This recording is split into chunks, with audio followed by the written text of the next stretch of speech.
Hello friends, आज हम लेकर आए हैं आपके लिए क्लास 7th हिस्ट्री। तो आज की वीडियो में क्लास 7th हिस्ट्री का जितने भी प्रश्न हैं चैप्टर 1 से लेकर के चैप्टर 9 तक जितने भी प्रश्न हैं आज हम एक ही वीडियो में एक ही सेशन में समाप्त कर देंगे। तो आइए शुरुआत करते हैं पहला चैप्टर से। पहला चैप्टर है आपके सामने कब, कहाँ और कैसे। पहला चैप्टर है कब, कहाँ और कैसे। तो आइए लगाते हैं पहला क्वेश्चन आपके सामने। पहला क्वेश्चन है, यहाँ पर देख सकते हैं, ये भरने वाला है। रिक्त स्थानों को भरिए।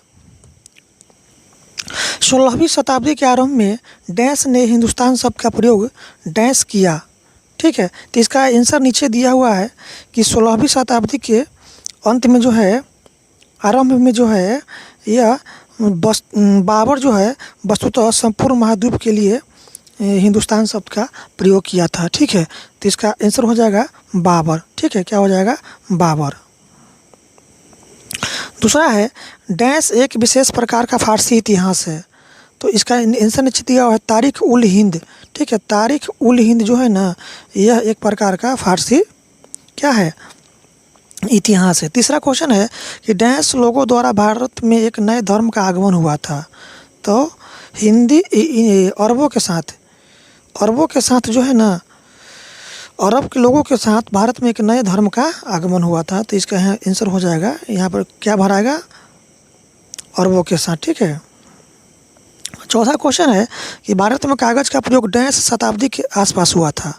तो भारत में कागज़ का जो उपयोग है ना, यह 13वीं शताब्दी के आसपास हुआ था। ठीक है, 13वीं शताब्दी के आसपास।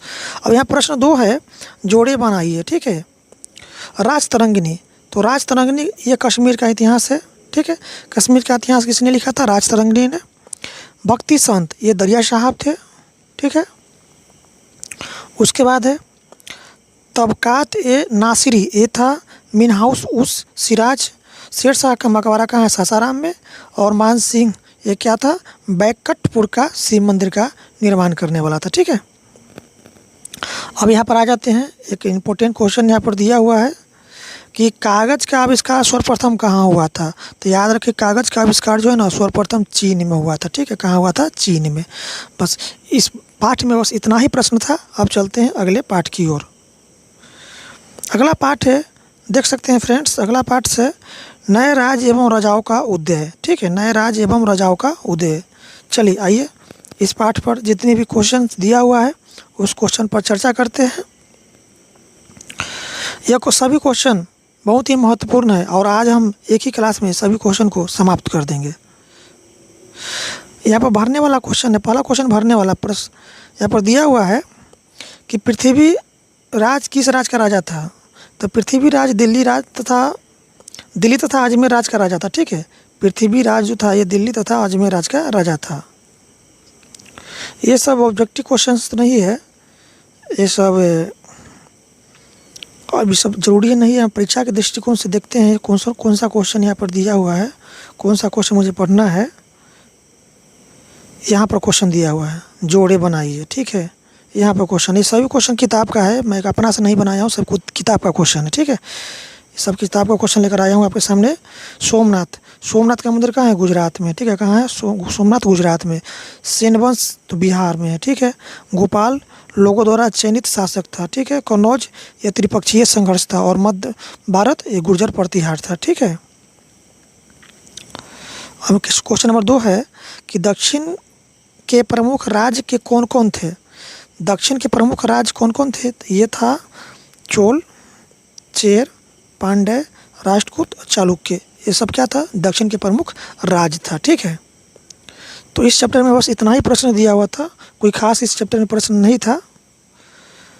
तो चलिए अगले चैप्टर की ओर चलते हैं। अगला चैप्टर मेरा 3 है, देख सकते हैं। चैप्टर का नाम है तुर्क अफगान शासक। चैप्टर का नाम है तुर्क अफगान शासक। चलिए शुरुआत करते हैं चैप्टर 3 को। चैप्टर 3 क्या है?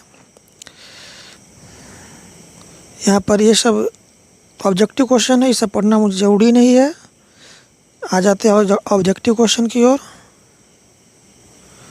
क्या है ऑब्जेक्टिव क्वेश्चन यहाँ पर? चलिए, यहाँ पर है कि दिल्ली की स्थापना किस राजवंश के काल में हुई थी? तो दिल्ली की स्थापना जो है 1905 में तोमर राजवंश के काल में हुआ था। ठीक है, तोमर राजवंश के शासनकाल में 1905 में हुआ था। सॉरी 950 में हुआ था। ठीक है, 950 में।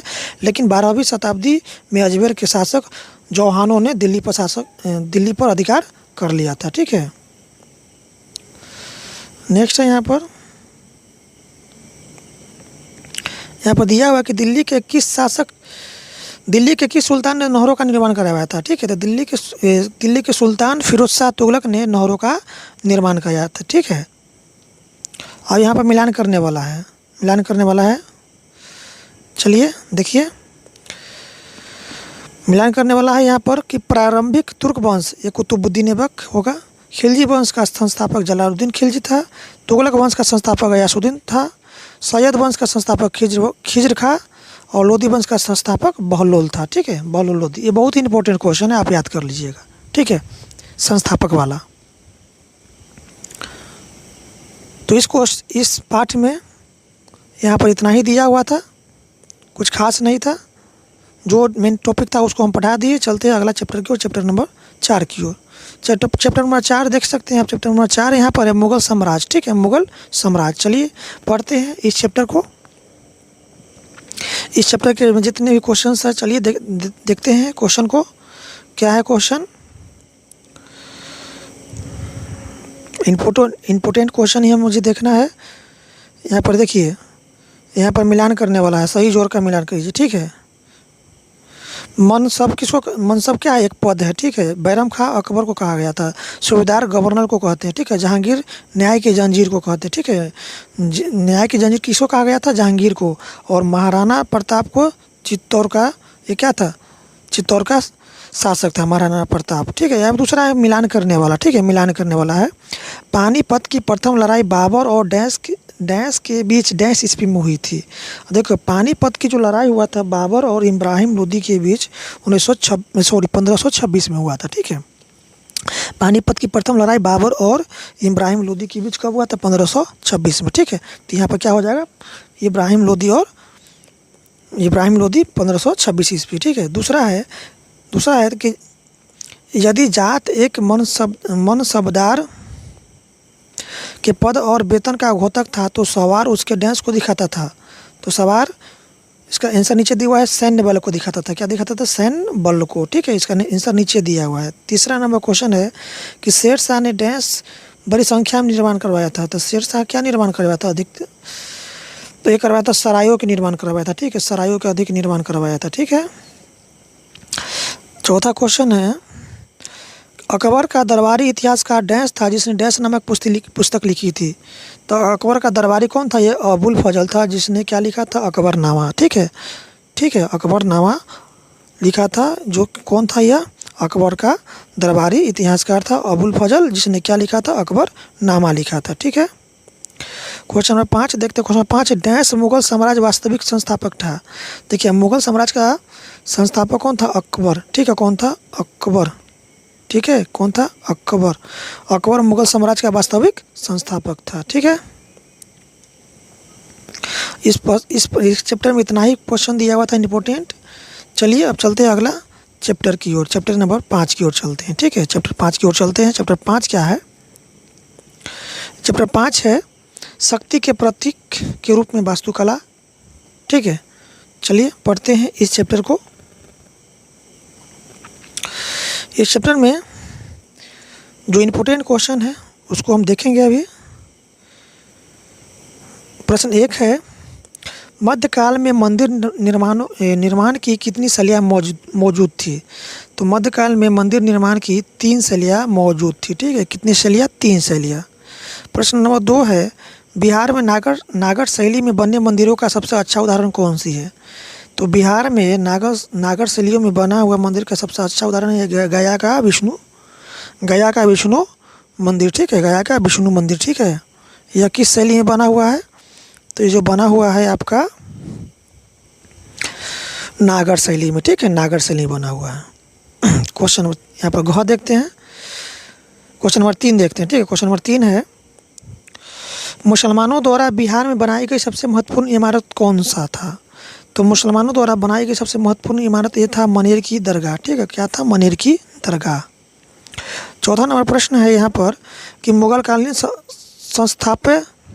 स्थापत्य कला एवं मुगलकालीन स्थापत्य कला अपने चरण पर कब पहुँचा था? तो ये पहुँचा था शाहजहाँ के काल में, ठीक है, शाहजहाँ के काल में। क्वेश्चन नंबर 5 है कि शाहजहाँ ने लाल किला का निर्माण दिल्ली में किस वर्ष करवाया था? तो शाहजहाँ ने लाल किला का निर्माण जो दिल्ली में यह करवाया था 1638 में, ठीक है। अब याद रखेंगे, दिल्ली का जो लाल किला है इसका निर्माण शाहजहाँ ने करवाया था और कब करवाया था? 1638 को, ठीक है।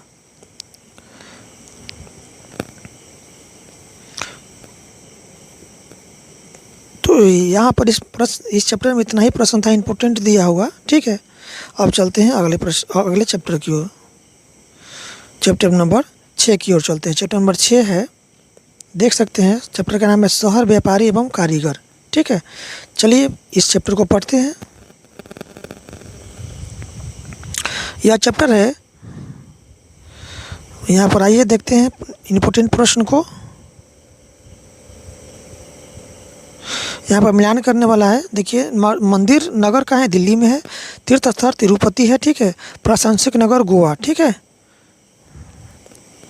ये सब था, मिलान करने वाला क्वेश्चन था। बंदरगाह नगर पटना, ठीक है। नहीं, यहाँ पर मिलान करने वाला ये क्वेश्चन दिया हुआ था, मिलान करने वाला नीचे प्रश्न इसका उत्तर दिया हुआ है। देखिए, मंदिर नगर तिरुपति को कहते हैं, मंदिर का नगर हो, ठीक है। मंदिर का नगर किसको कहते हैं? तिरुपति को।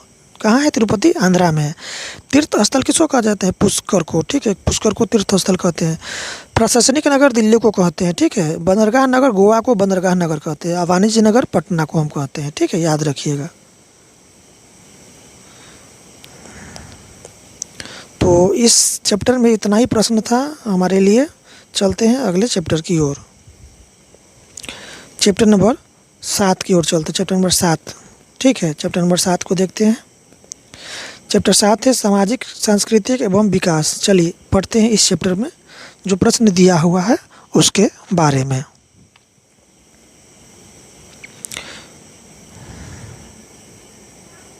यहाँ पर प्रश्न 1 यहाँ पर दिया हुआ है कि सिंध विजय किसने की? सिंध पर विजय किसने किया था?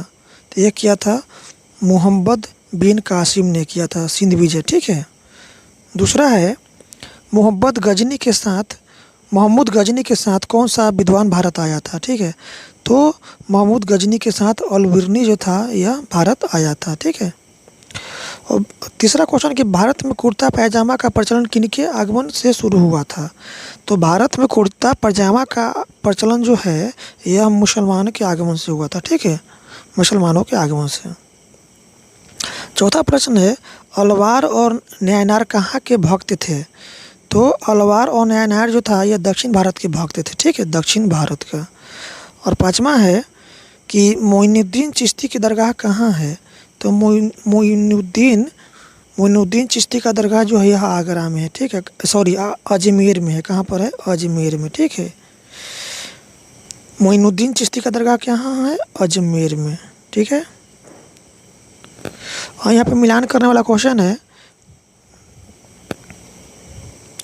निजामुद्दीन औलिया दिल्ली, शंकरदेव असम, नानक देव पंजाब, एकनाथ महाराष्ट्र में है, मीराबाई राजस्थान में है और संत दरिया साहब बिहार से। ये सब कहाँ से संबंधित व्यक्ति थे वो दिया हुआ था, ठीक है। शंकरदेव का संबंध था असम से, नानक देव का संबंध था पंजाब से, एकनाथ का संबंध था महाराष्ट्र से, मीराबाई का संबंध था राजस्थान से और संत दरिया साहब का संबंध था बिहार से, ठीक है। तो इस चैप्टर में इतना ही प्रश्न दिया हुआ था। चलिए चलते हैं अगले चैप्टर की ओर। और चैप्टर यहाँ पर है, चैप्टर 8 है क्षेत्रीय संस्कृति। चलिए इस चैप्टर को पढ़ते हैं।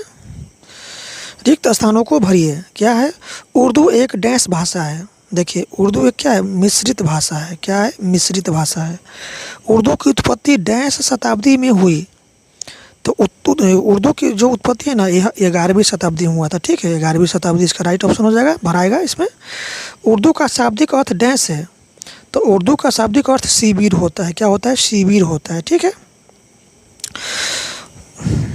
अगला है चौथा, ईरानी लोग सिंधु को डैश कहते थे। तो ईरानी लोग सिंधु को जो है यह हिंदू कहते थे। ठीक है, क्या कहते थे? हिंदू कहते थे। अब पाँचवा है कि तुलसीदास ने डैश की रचना किया था। तो तुलसीदास ने रामचरितमानस की रचना किया था। ठीक है, याद रखेंगे, तुलसीदास ने रामचरितमानस का रचना किया था। और छठा है, पहाड़ी चित्रकला डैश क्षेत्र में विकसित हुआ था। तो पहाड़ी चित्रकला यह उत्तर पश्चिम हिमालय में विकसित हुआ था। ठीक है, तो इस पाठ में इतना ही क्वेश्चन दिया हुआ था जो हमारे परीक्षा के व्यू से इम्पोर्टेंट था। चलते हैं अगला क्वेश्चन, और ये लास्ट चैप्टर है। चैप्टर का नाम है यहाँ पर चैप्टर 9 है, 18वीं शताब्दी में नई राजनीतिक संरचनाएं। चलिए पढ़ते हैं इस चैप्टर को। यह चैप्टर में देखिए जो इम्पोर्टेंट क्वेश्चन है ये सब तो ऑब्जेक्टिव दिया हुआ है, ये तो सब देखिए। चलिए पहला क्वेश्चन पर आ जाते हैं। ऊपर सब सब्जेक्टिव टाइप क्वेश्चन दिया हुआ। ठीक है, हम लोग को सिर्फ पढ़ना है ऑब्जेक्टिव क्वेश्चन को। सब्जेक्टिव पढ़ने की कोई ज़रूरत नहीं है, परीक्षा में ऑब्जेक्टिव प्रश्न ही पूछे जाते हैं। मुगलों के अधिकारी राज्य में कौन राज्य आता है? ठीक है, तो मुगलों के उत्तराधिकारी राज्य में यह जो है अवध आता है। ठीक है, क्या आता है? अवध। प्रश्न नंबर 2 है, बंगाल में स्वायत्त राज्य की स्थापना किसने किया था? तो बंगाल में स्वायत्त राज्य की स्थापना मुर्शीद कुली खान ने किया था। ठीक है, मुर्शीद कुली खान ने किया था। प्रश्न नंबर 3 की ओर चलते। प्रश्न नंबर 3 है, सिखों के एक शक्तिशाली राजनीतिक और सैनिक शक्ति के रूप में किसने परिवर्तित किया था? तो ये किया था किसने? गुरु गोविंद सिंह ने। ठीक है। प्रश्न नंबर 4 है, शिवाजी ने किस वर्ष स्वतंत्र राज्य की स्थापना किया था? तो 1674 में किया था स्वतंत्र राज्य की स्थापना। कौन? शिवाजी ने। 5वां है, मराठी परिसंघ का प्रमुख कौन था? तो मराठी परिसंघ का प्रमुख यह था पेशवा। ठीक है, कौन था? पेशवा। और यहाँ पर प्रश्न 2 मिलान करने वाला है। ठेकेदारी पर था, इसका मतलब था भू राजस्व प्रशासन। सरदेश मुखी ये था मराठा। निजाम उल मुल्क हैदराबाद। सूरजमल जाट। ठीक है, ये सूरजमल क्या था? जाट था। और 1707 ईस्वी में औरंगजेब का निर्धन हुआ था। याद रखेंगे कि औरंगजेब की मृत्यु कब हुआ था? तो 1707 में। ठीक है, तो इस तरह से दिया हुआ ये क्वेश्चन यहाँ पर समाप्त होती है। यह था क्लास 7th हिस्ट्री का चैप्टर। आज इस वीडियो में हम सभी चैप्टर को समाप्त कर लिए हैं।